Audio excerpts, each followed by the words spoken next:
3. It's after 10 past. He is in, isn't he? One of the big boys wants to see. He always pulls the same trick. Sends you at 3 and sees you at 3:15.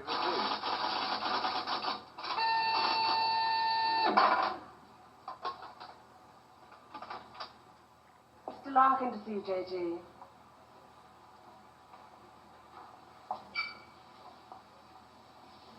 Sorry to kept you. Sit down, Mr. Larkin. Thank you. You smoke these things? King of Kings, size. Yes. Very surprised we got you to come here, Mr. Larkin. Well, I couldn't see what the CWNS would want with me. Still can't. Do you know anything about it? Oh, I heard 1 or 2 things when I was working for the BBC. What did you hear? CWNS set up midway between the government and the TV companies. Anytime the newsreel boys put out stuff with security classification, wars, weapons, political leaks, they get their film through this office. What do we know about you? Larkin. Robert Santor. Yes, it's a family name. Good family. Good education. But you turned your back on all that, didn't you? Tried a little bit of everything. 1955, you wrote some plays for the BBC, then worked for them as a story editor. 1961, you got a 3-year contract as a director, which you didn't renew. The BBC won't pay much. Well, you're in the money now, aren't you?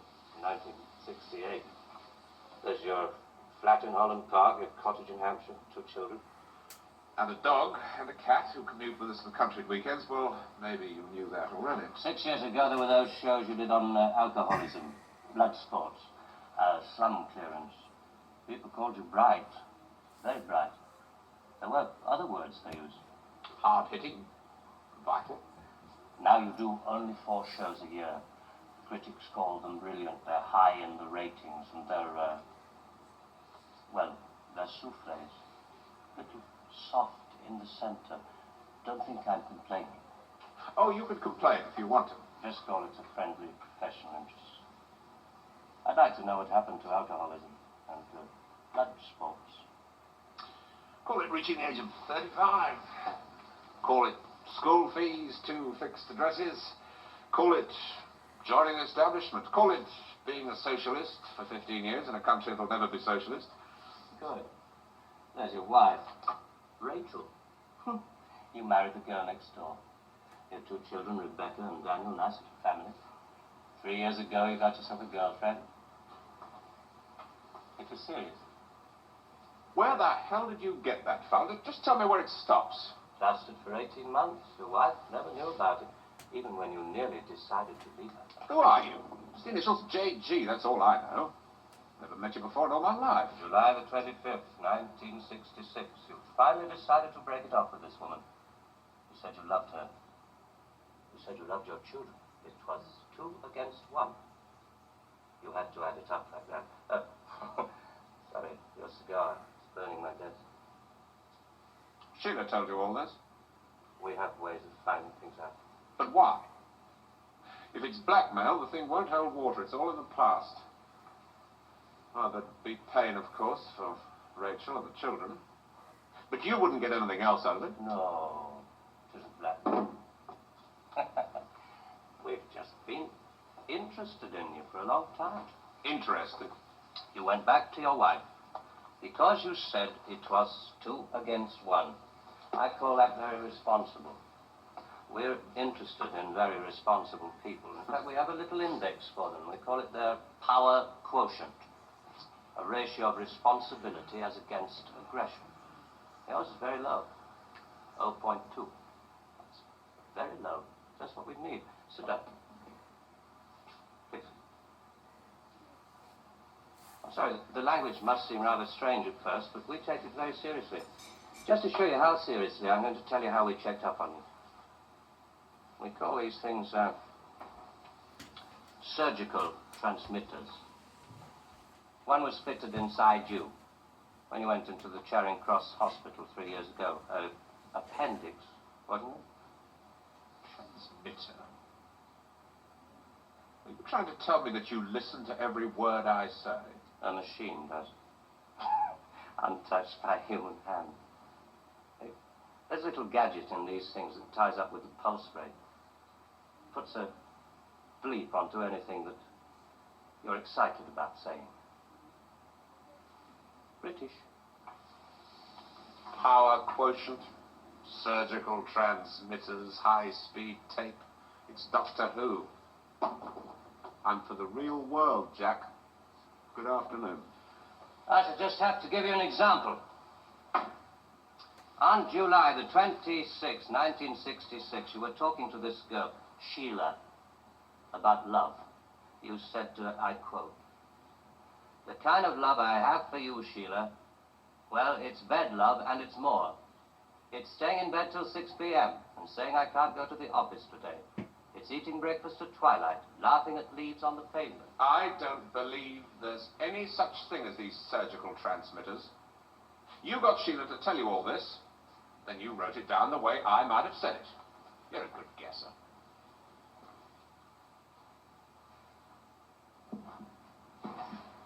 Can you hear your heart beating? It's eating breakfast at twilight, laughing at leaves on the pavement, getting a cab for a silly movie to Paris. It's moving when you're tired of staying still. And I've done it all before when I could do it with no ties. Now it'd just be irresponsible.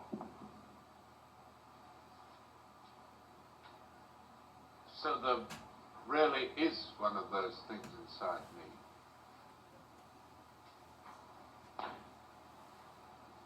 What do you want? We want people with low power quotients. We want them to work for us. Nothing more sinister than that. All this just to offer me a job. Special sort of job. The newspapers talk about the corridors of power, the power elite. Let's just say we'd like you to join the club. Oh. There's a vacancy in our newsreel department. We'd like you to help plan the news for 1973. Come again? Plan the news for 1973.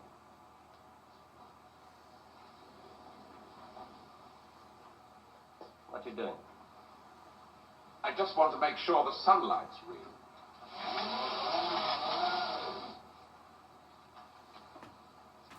I always tell people, news is the most highly developed form of fiction. The most difficult. Come on. I just want to show you something. There's no obligation to buy. Really. News requires imagination. News requires responsibility. We think you're well qualified. Please. AA security, sprinkler systems and other services do not operate beyond this point.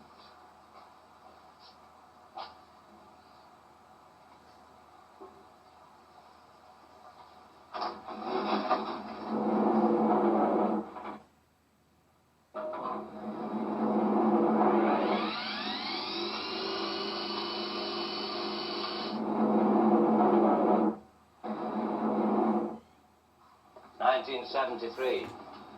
We've only roughed out the news for 1973. Nothing's been given the go-ahead yet, but this is the kind of thing we have in mind.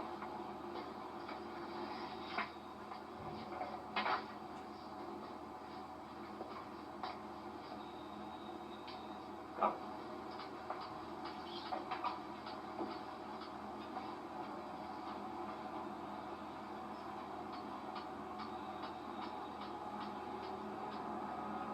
Today, April 14, 1973. First historic pictures by Radstar of the combined U.S.-Russian landing on the moon. Shown here are Majors Webb and Mikhailovich taking their first steps into the unknown, firing their retro rockets to land their spacecraft on the dust-covered surface. A comforting note for us stay-at-homes, both the Pentagon and the Kremlin have announced that the moon has no strategic value. A comforting note for us to stay at home.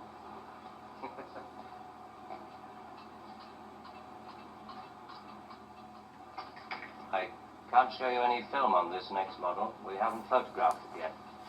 But this is the way it will sound. June the 22nd, 1973. The State Department releases film of the ultimate weapon, codenamed Icarus. This satellite is equipped with a solid reactor. In layman's terms, it can freeze air solid, stopping all missiles, killing all forms of life. Icarus orbits at the same speed as the Earth, can hang in position over every major city that threatens the peace-loving nations. Rather proud of this one. Come on.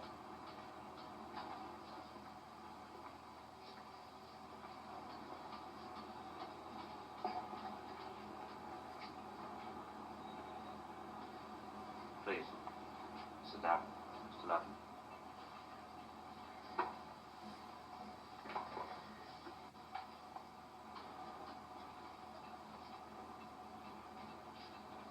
September the 5th, 1973.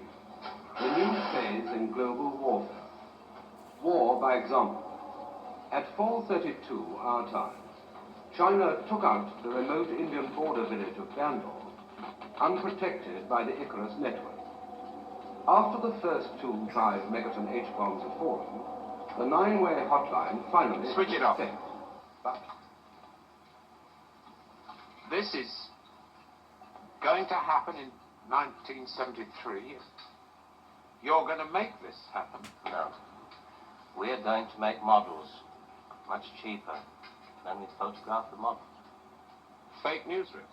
Fake newsreels. For the past 10 years, people have been looking at our fake newsreels and listening to our fake commentaries. And they accept it for the truth. And you can do it. Stop 100 people in the street. How many of them have actually seen a missile or a satellite? They're just told they exist and they believe it. Yeah, you're getting there. I knew you would. Well, now the moon rocket and the satellite, that you can get away with. That's too remote for people to grasp. It's too far away. But this... I mean, you invented this village on the Indo-Chinese border. Well, somebody could check up. Very mountainous territory up there. There'll be no survivors in 1973. No rescue work. Radiation scare. Yes. You can do it. This could be the news for 1973. Not necessarily exactly like this. We only plan in detail 1 year ahead. Oh, you only plan 1 year ahead. Hey, tell me, what is the news item that's bothered you the most in the past year, 1967? Well, it has to be the new American intercontinental ballistic missile, the Boy Wonder, doesn't it? Just the one I asked them to set up for you. The new ICBM, codenamed Boy Wonder, with a much talked about Mercury warhead. I haven't any special effects up here, but perhaps with the proper sound. Blast on. And Robert Larkin, television director, high IQ, 35 years old, is scared. Scared by nothing. It doesn't work. It's a scientific impossibility. The same goes for the much talked about Mercury warhead. Perspex. Well, if this rocket doesn't work, then the others? They have a fireworks party at Cape Kennedy almost every other day. Well, you didn't really believe there were all these things whizzing about up there, did you? Sputniks and rockets. Astronauts crossing their legs for 8 days. How long has this been going on? Since Hiroshima. And the H-bomb, you mean, that doesn't work either? Right. Dirty. Very, very dirty. What was your first reaction? Relief. Oh, yes. Yes, it has to be relief.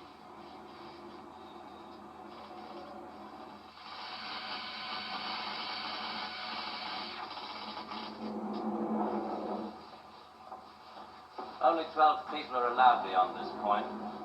Most of them work in the photographic department, taking phony newsreel pictures of our models and processing film and so on. Sit down, please.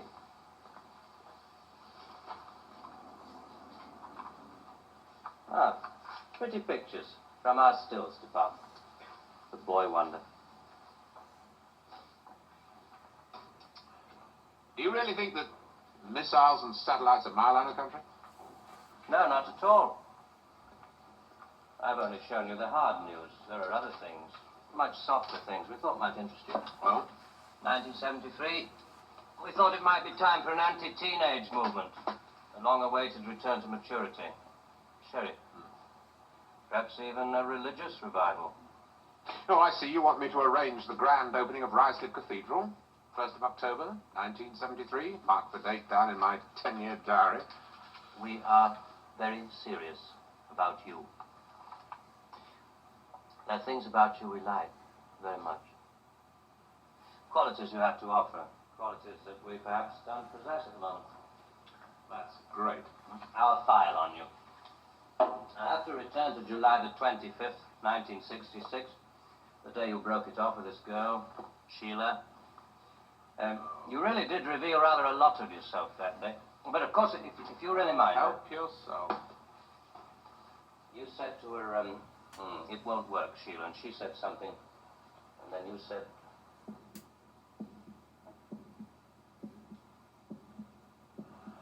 You remember I went away with Rachel and the kids to the seaside? It was midweek and this huge stretch of sand was empty. Just a circle of footprints around 3 sandcastles and tracks out to sea. The whole damn day of my family marked out in front of me. The sun was going down. Rachel kept calling the kids to get dressed. She picked up buckets and spades, corny bloody things like that. I was up at the car. I looked at those footprints, and I knew those people were slipping away. There were things I could tell them. We rather like that bit about footprints. You see, in this job, some of us have got rather a long way away from the idea of footprints in the sand. Those footprints were made by my children. Now, you want me to scare the hell out of them with every bomb from A to H inclusive. Well, why? I mean, when did it all start? 1945. You may remember the Americans let off their 2 atomic bombs. Well, they didn't want other people doing the same thing. I mean, you do see that, don't you? Oh, I don't know. Well, to scare the people off, the Americans put it up, and the atomic bomb was halfway along the line to something much bigger, the hydrogen bomb. It didn't work. They spent 5 years in negative research. Well, what about the Russians? They're supposed to have quite a pile of these things. We were surprised when they started their tests. Then we got a few feelers from their secret service. Nowadays, we work very closely together. Oh, all these stories about spies going off to Russia. Mr. Philby, remember?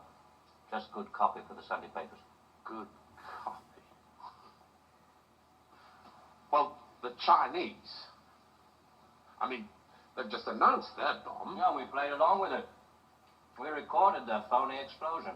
We're rather hoping the Chinese will come along, complete the pattern, you know. In Vietnam, hundreds of people are being killed every week. Well, you can't do that with your models. No. And you can't kill people of bad habits in 2 generations. They like to carry rifles. They like to put lines on maps. And we let them because we control the situation. There's no danger of world war. Just a simple choice for everybody. Capitalism or communism. Strawberry or vanilla. It all adds up to the same thing now we've got rid of the big bangers. But how can you be sure that Johnson, Kosygin aren't working on other things? Poison gases, bacteria. Pathetic man of your intelligence. You don't want to destroy the world. Neither do I. What makes you think that presidents are different? Well, they made some pretty good stabs at it in the past. There wasn't the right sort of control then. Nowadays we know better. Politicians are easy to control. The grosser mentality boys who like to be photographed getting in and out of Daimlers in Whitehall. They come right at the bottom of our organization. A few rungs up the ladder, there are the people in the top secret factories. Just those in a position to know they're making weapons that don't really work. But there must come a time when somebody wants to use one of those weapons. I mean, somebody is standing there with a finger on the button. Well, that's the beauty of it. Nobody presses the button. We control all the crises. We build them up and we shut them down. We. Again. Yeah, I'm coming to that. Near the top of the hierarchy, there are the economists, top civil servants, top brass in the military. Those men who are supposed to view the nuclear tests and so on. And above them, CWNS. Right at the top. Classified World News Service. Just who the hell are you? It's obvious, isn't it? Just a very few of the top people in communications in every major country in the world. Oh, you mean you run all these magazines? No, of course not. We just get them to take some of our copy every week. Television is much more important to us. It all happens so quickly. You say you can put out what pictures you like on television. Doesn't anybody try to stop you? No, nobody wants to. 99.386% of the population wouldn't believe this conversation. And the rest are working for us. And they're the top minds, the really responsible people. They know they're guaranteeing the lives of their grandchildren the only foolproof way. Scaring the hell out of their grandchildren. Well, I won't buy it. You must admit there has to be some kind of control in this world of ours. Look at it. And remember that 1/4 of the world is starving. There are the full bellies and the empty bellies. Some of the empty bellies carry rifles. Well, we full bellies are getting a bit flabby. We're not very good with rifles anymore, so we've devised 2 ways to keep the empty bellies under control. One of them is this fictitious hydrogen bomb we've talked about. The other one is money. Enough money to fill some of the empty bellies and put a hopeful smile on the faces of the others. A great wall of money all around Britain. And it's no secret that the British economy is in trouble at the moment. So we have to put that right, too, to stay alive. We have to control the people in this country. Scare an ostrich, buries its head in the sand. You scare a hedgehog, it rolls itself up into a ball. When a woman's frightened, she goes out and buys herself a hat. You mean you scare us so that we'll buy more, so that money moves quicker, production moves up? We don't say scare when we talk about human beings. We say threaten them emotionally. And there are all sorts of ways, not just the big ones like the hydrogen bomb. Overcrowd them a little with bad planning. Sell them too many motor cars. Anything to keep them a little bit removed from reality. Nowadays, people don't work for money. They work for the idea of money. They don't even love for love. They love for the idea of love. They only hate for the idea of hate. It took us 5 years to find a non-addictive drug, one we could pay off against the hard drugs. LSD. You marketed that? Oh, yes, of course. And for a very good reason. Some of these protest movements were getting a little bit too close to the mark. LSD gave them nice little hallucinations. Made them talk like 3-year-olds. Throw flowers at policemen. Now we talk terms. You're not still going to ask me to work for you? I'm afraid I've had to put all this rather bluntly. You see, that there wasn't really very much time. It must be rather a shock. Well, I mean, most people realize that the world is controlled from about 6 big cities. But it must be rather shocking to learn that a 1/6 of the world is controlled from this building. You mean you? Oh, no. I only rate an office on the 7th floor. There are 2 other offices above this one. And a giant computer system. Link number 4 in world control. A computer? And what's so remarkable about that? It's just a machine that can store a vast amount of information. A machine that knows too bloody much. Now you're being hysterical about it. The computer's very simple. You feed data into it. Anything from the Wall Street closing prices to the North Atlantic weather reports. And you get decisions. That machine's taken you over. It's just a machine. Extra hands for the people who know how to control it. Well, This one above us, it's square in a box. Yeah, I suppose you could call it square in a sort of a box. Do you know why I go away at weekends? To get away from people in boxes. They live in boxes. They get their thoughts, their problems, and their answers out of boxes. And I like to get away at weekends because they're not people anymore. Now, you know all about me. My cottage in Hampshire. But did you know that there's a line of trees that goes right up past the house, and the noise they make is like the sea? Did you know that I find it difficult to sleep in the country? And I like to go and stand in the garden before dawn, and I feel good because I know that my wife and my children are asleep inside. And I like to go out and walk past the wet hedgerows until I can see pasture land and the smoke from the cottages in the That's village. maybe all very well for one of your grassroots programs, but I'm afraid time is running out. I ought to tell you, we pay a great deal of money. We can afford to. We save such a lot on things like the national defense budget, so on. We would start you off at £250,000 a year. Oh. Rising to £1 million when you make the Ministry of Morality, which I know you will. Will you let me out of here? One little point. I should have told you about these surgical transmitters.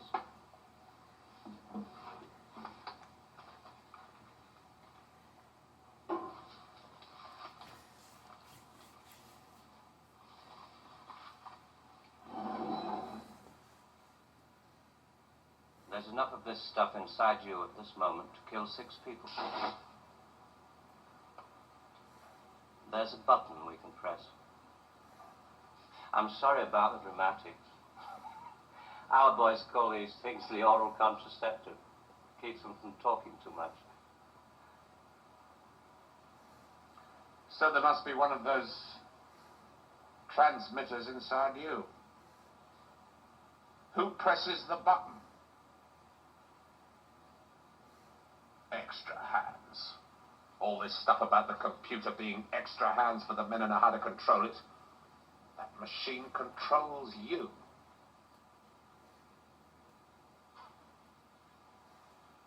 You start on Monday.